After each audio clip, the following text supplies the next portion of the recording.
Des tentatives de suicide, des dépressions nerveuses, des colères. Chaque jour, Philippe entend des témoignages de collègues meurtris, démotivés, parfois au bout du rouleau dès le matin.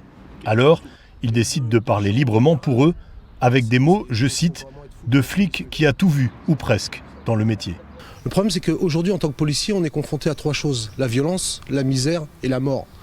Donc si vous n'êtes pas solide, déjà, vous n'avez pas une personnalité solide, le professionnel lié avec le personnel fait qu'on peut arriver à des gestes irréparables. Donc moi, j'aimerais savoir pourquoi on en arrive là. Chaque samedi, Philippe est confronté à des manifestations violentes à Bordeaux. Il observe une haine anti-policier, selon lui, de plus en plus radicale, ce qui pousse à bout les plus fragiles de ses collègues.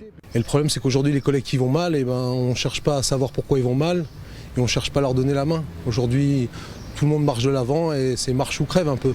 Philippe reçoit des menaces régulièrement.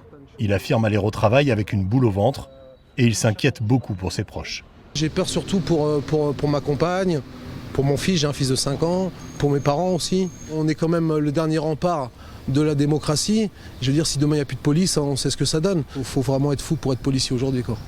Dans les unités déployées à Bordeaux sur les manifestations de Gilets jaunes, d'après nos informations, plus de la moitié des policiers ont déjà été en arrêt de travail et une centaine auraient connu des troubles psychiatriques graves depuis le mois de décembre.